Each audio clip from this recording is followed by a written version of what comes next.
All right, welcome back to the Marketing Agency Horror Stories series from Fort Collins Marketing. I'm Doug.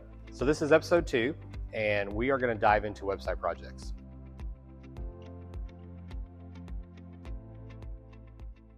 There really are an endless number of ways website projects can go sideways, especially if you're working with an agency that is not really capable. We talked about capabilities in the last episode. I'm going to cover 5 major areas in this episode.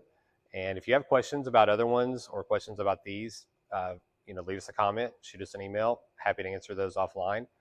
But the first one that I'm going to talk about, and this is really the one that we see the most and is just the most frustrating for the client always, is timelines.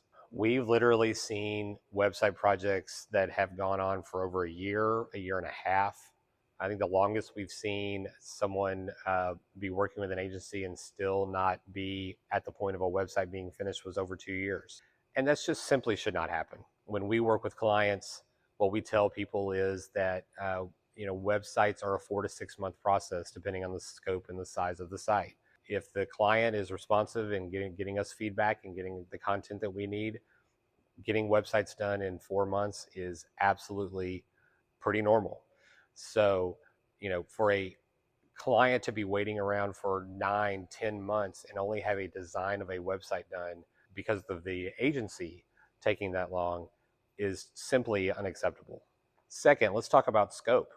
Companies have gotten into website projects with agencies where the site scope is just not firm. It's not detailed. It's not exact. It's very general and ambiguous about what's being produced. That is a recipe for disaster. An example that we've seen recently where this was very, very clear is a company that had a new website built in 2024, and it was a significant downgrade from the site that they had previously. It really was a matter of the impetus for going through that process was not well defined, and strategically it was a complete miss. It's very important to understand and do the work at the front end to really understand what you're trying to accomplish with this new website. Strategically, what is important? What are the priorities? What functionality is needed? Who's the target market? All of these kind of marketing strategy topics that really need to be fleshed out and agreed upon at the start so that the scope of the website project is firm and everybody knows what is being accomplished. Third, I mentioned functionality just a second ago.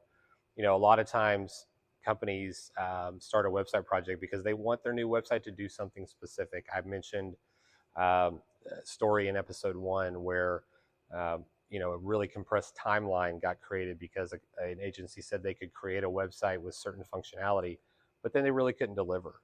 It's really important when you're starting a website project and you're choosing your agency to make sure that they have the capabilities to deliver the functionality that you require in your new website.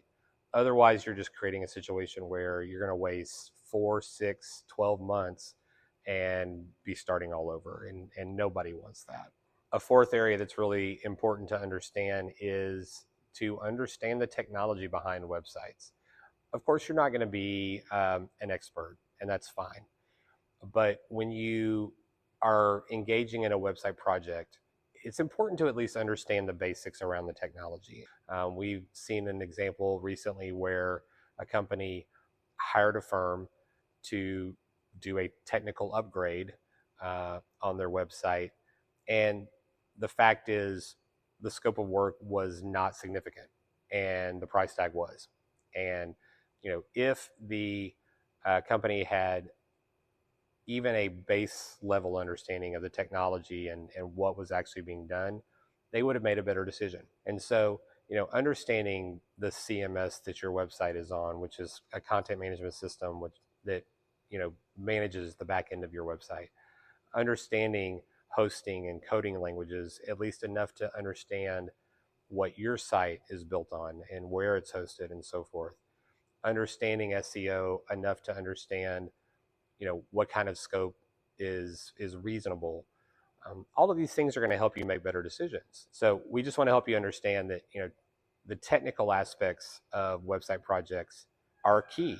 And there are factors that you should be considering to make sure you are entering into a good contract with an agency. The fifth area really revolves around support for your new website.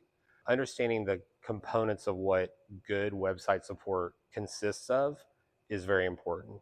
There's kind of base level support in terms of like where your site is hosted, maintenance of the back end in terms of security and plugins and so on and so forth.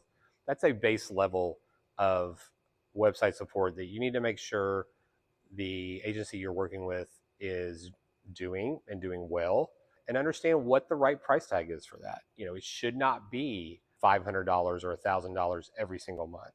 Now, depending on the type of website, there could be some very advanced support needed, and understanding that the firm that you're working with has the capabilities to support that, is charging you appropriately, and is actually doing the work is all very, very important. So there you go. Those are the top 5 areas where we've seen website projects go astray when companies have worked with agencies. If you have questions or comments, follow along, follow our channels, subscribe to our blog, reach out to us either by comment or email. We'd be happy to answer any questions offline. Again, to summarize, the 5 biggest areas: timelines, scope, functionality, technology, and support. Make sure you've got those things on lock, and you've got a lot better chance of your website project going really well for you.